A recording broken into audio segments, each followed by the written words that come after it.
In the mid-1980s, the heavyweight division was searching for its next superstar. The legends of the past had already made their mark. The boxing world had witnessed the greatness of Muhammad Ali, Joe Frazier, George Foreman, and Larry Holmes.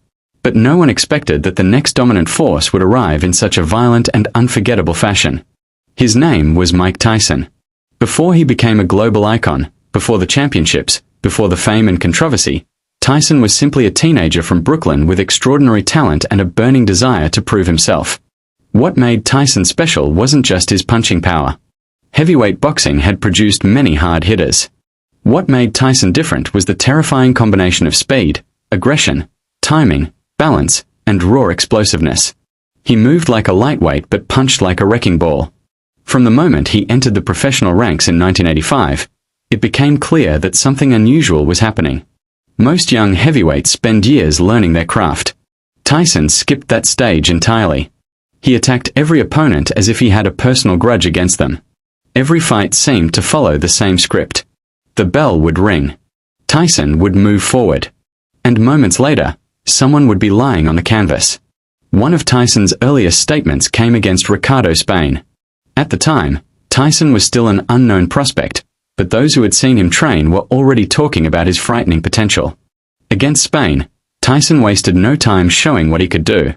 He charged forward with relentless pressure, firing combinations that forced Spain backward. Then came the punch that would become Tyson's trademark, a devastating left hook. Spain crashed to the canvas. When he managed to stand up, Tyson immediately attacked again. Another powerful hook landed cleanly. The referee had seen enough. The fight was stopped.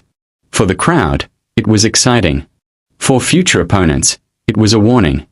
As Tyson continued fighting throughout 1985, the knockouts became even more spectacular.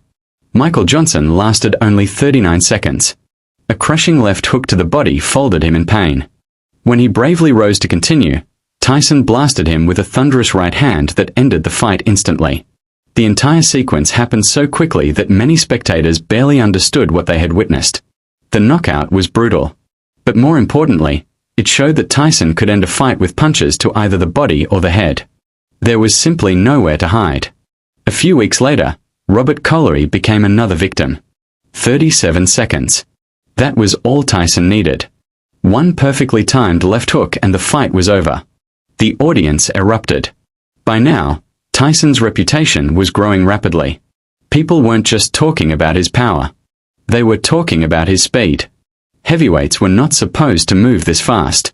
Tyson's head movement made him incredibly difficult to hit. He slipped punches by inches, ducked underneath counters, and exploded forward with frightening accuracy. His legendary trainer, Cus D'Amato, had taught him the peekaboo style, and Tyson executed it to perfection. Every movement had a purpose. Every step brought him closer to his target. Every punch carried bad intentions. Against Eddie Richardson, Tyson delivered another unforgettable performance. The crowd arrived expecting a knockout. Tyson delivered exactly that. Just over a minute into the first round, he unleashed a devastating left hook that sent Richardson flying to the canvas. The impact was so violent that commentators struggled to find words to describe it. By this point, Tyson was becoming one of the hottest attractions in sports. Fans didn't buy tickets to watch a competitive boxing match. They bought tickets to witness destruction. As Tyson entered 1986, his confidence continued to grow. He wasn't shy about expressing it either. He openly told reporters that he was the best fighter in the world. Many considered it arrogance. But Tyson kept backing up every word. Against David Yarko, Tyson demonstrated another frightening aspect of his game.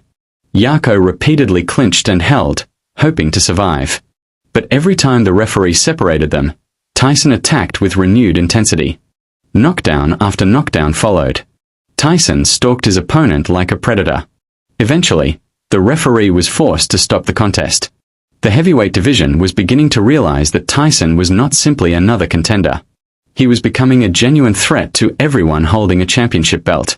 Then came one of the most memorable moments of Tyson's rise. Marvis Frazier. The son of heavyweight legend Joe Frazier. Many believed that Marvis would provide a meaningful challenge. After all, he carried one of the most famous names in boxing. What happened next shocked everyone. The opening bell rang. Tyson immediately exploded forward.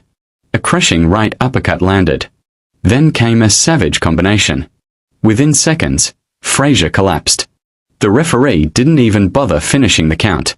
The fight was over in just 30 seconds. It remains one of the shortest victories of Tyson's professional career.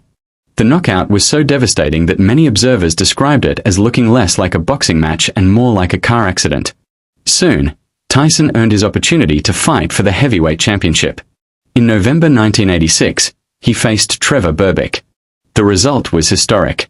Tyson overwhelmed the champion and became the youngest heavyweight champion in boxing history at just 20 years old. Most fighters would have been satisfied with reaching the top. Tyson seemed determined to become even more dangerous. In 1987, he faced Pinklon Thomas, a respected veteran who had never been knocked down in his professional career. For 5 rounds, Thomas showed courage and resilience. But in the 6th round, Tyson unleashed a relentless barrage of uppercuts and hooks. Thomas finally collapsed. For the first time in his career, he had been knocked down. Tyson had accomplished something no previous opponent could. The victory further strengthened his growing legend. Then came Tony Tubbs, a former world champion, an experienced boxer, someone many believed possessed the skills to trouble Tyson. Instead, Tyson flattened him with a devastating left hook in the 2nd round. Tubbs never recovered. The fight ended almost as quickly as it had begun. Frank Bruno lasted longer than most. The British heavyweight even had moments of success. But Tyson's pressure was relentless. Round after round he hunted Bruno, cutting off the ring and forcing exchanges. Eventually, Tyson trapped him along the ropes and unleashed a furious attack. Bruno's corner had seen enough. The towel came in. Another victory. Another knockout. Another reminder that Mike Tyson was operating on a different level. At his peak, young Mike Tyson became more than a champion. He became an experience. Fans tuned in because they knew something dramatic might happen at any second. Opponents entered the ring carrying strategies, confidence, and hope. Many left without any of them. The most frightening part was that Tyson was still incredibly young. His speed was at its absolute peak. His reflexes were lightning fast. His confidence was unshakable. And his hunger for destruction seemed endless. Boxing history has seen many great heavyweight champions. But very few have inspired the kind of fear that surrounded Mike Tyson during his rise to greatness. When the opening bell rang, nobody wondered whether Tyson would come forward. Everyone already knew he would. The real question was much simpler. Could anyone survive the storm that was young Mike Tyson?